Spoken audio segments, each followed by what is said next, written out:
Guys, kembali lagi di channel aku, di channel Belajar. Jadi kalian sebelum menonton video ini silahkan subscribe, like, and share.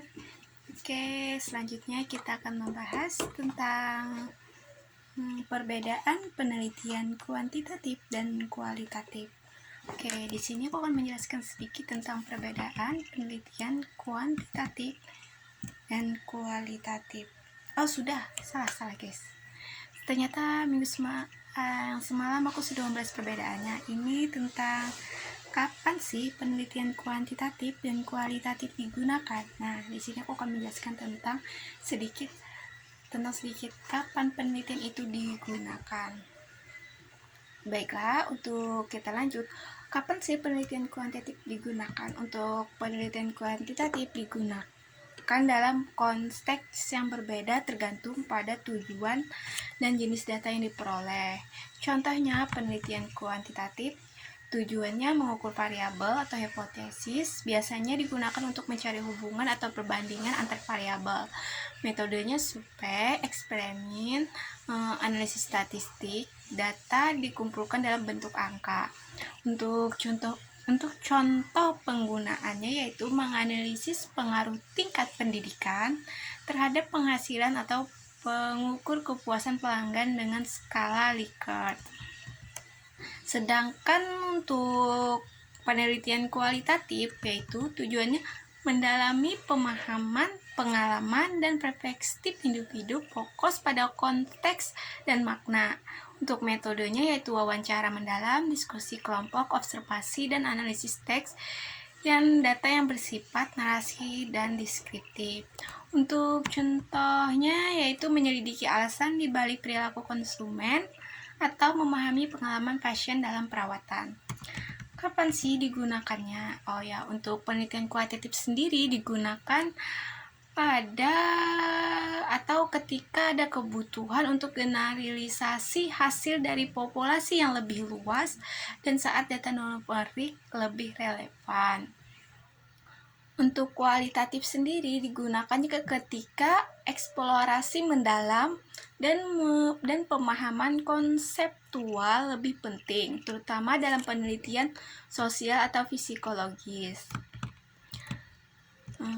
Adapun untuk jangka waktu penelitian kuantitatif kapan sih?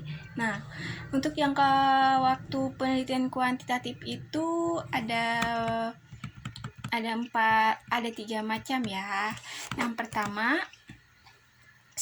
jangka pendek yaitu beberapa minggu, peneliti dengan wawancara terbatas atau survei kelompok kecil, cocok untuk eksplorasi awal atau pemahaman dasar. Untuk jangka beberapa bulan atau jangka menengah yaitu peneliti melibatkan wawancara yang mendalam, observasi, dan studi kasus. Biasanya memerlukan waktu dan rekrutmen peserta, pengumpulan data, dan analisis awal.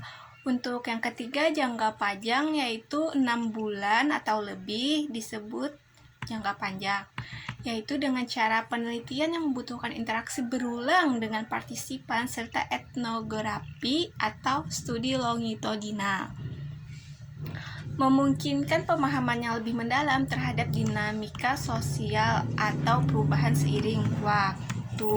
Nah, terus kan apakah metode penelitian kuantitatif dan kualitatif dapat digabungkan? Nah, untuk metode penelitian kuantitatif dan kualitatif dapat digabungkan dalam satu studi, dan pendekatan dikenal sebagai metode campuran yaitu mixed method.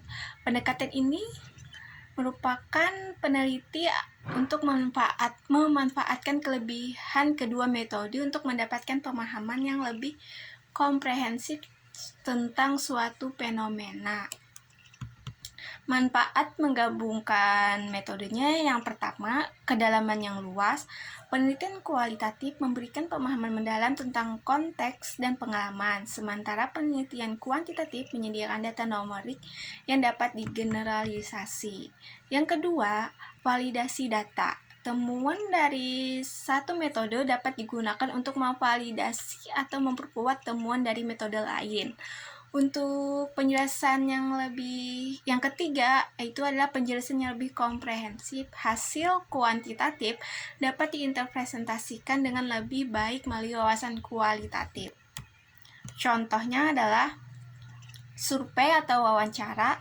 Melakukan survei untuk mengumpulkan data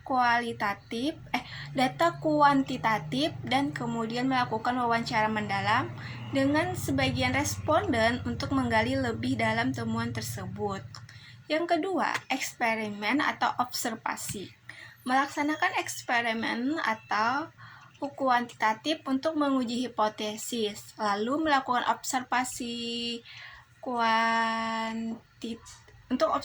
kualitatif untuk memahami perilaku peserta dalam konteks yang lebih luas. Untuk pertimbangannya yaitu saat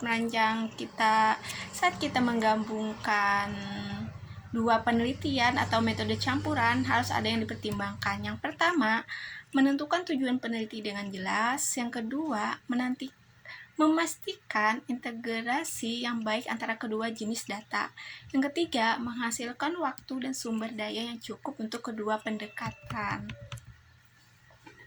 Oke, apa sih kompetensi peneliti kuantitatif dan kualitatif? Nah, untuk kompetensinya yaitu pertama secara statistik dan analisis data, yaitu kemampuan dalam menggunakan perangkat lunak statistik misalnya SPSS, R, atau Excel. Yang kedua, memahami analisis statistik deskriptif dan imparsial. Yang kedua, desain penelitian, yaitu keterampilan dalam merancang survei atau eksperimen yang valid dan reliable. Pemahaman tentang sampling dan pemilihan sampel. Yang ketiga, pengukuran instrumen. Mampu mengembangkan dan menguji instrumen pengukuran misalnya kuesioner. Yang keempat, interpretasi data, yaitu kemampuan untuk menganalisis menarik kesimpulan dari data numerik, keterampilan dalam menyajikan data secara visual atau grafik dengan tabel. Kompetensi penelitian kualitatif yaitu pertama, wawancara dan observasi, yaitu keterampilan dalam melakukan wawancara mendalam dan observasi partisipatif. Yang selanjutnya, kemampuan untuk membangun hubungan yang baik dengan partisipan. Yang kedua, kompetensi penelitian kualitatif adalah analisis teks dan konten, yaitu kemampuan untuk menganalisis data naratif, transkrip, dan dokumen.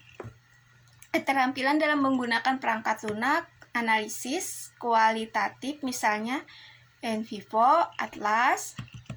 Yang ketiga, desain penelitian yang fleksibel, yaitu kemampuan untuk merancang peneliti yang adaptif sesuai dengan konteks dan kebutuhan lapangan. Keterampilan dalam merespon dinamika selama proses penelitian. Yang keempat, refleksi dan etika. Kemampuan untuk reflektif terhadap posisi peneliti dan dampaknya terhadap penelitian, memahami isu etika terutama terkait dengan partisipan dan pengumpulan data sensitif. Kesimpulannya adalah kompetensi dalam kedua metode ini sangat penting untuk memastikan penelitian yang berkualitas. Peneliti yang memiliki keterampilan dalam metode campuran dapat lebih fleksibel dalam merespon pertanyaan peneliti yang kompleks dan menghasilkan temuan yang lebih komprehensif. Oke, sekian tentang penjelasan aku ya. Selamat menonton dan terima kasih yang sudah menonton. Jangan lupa di subscribe, like, and share. Dadah.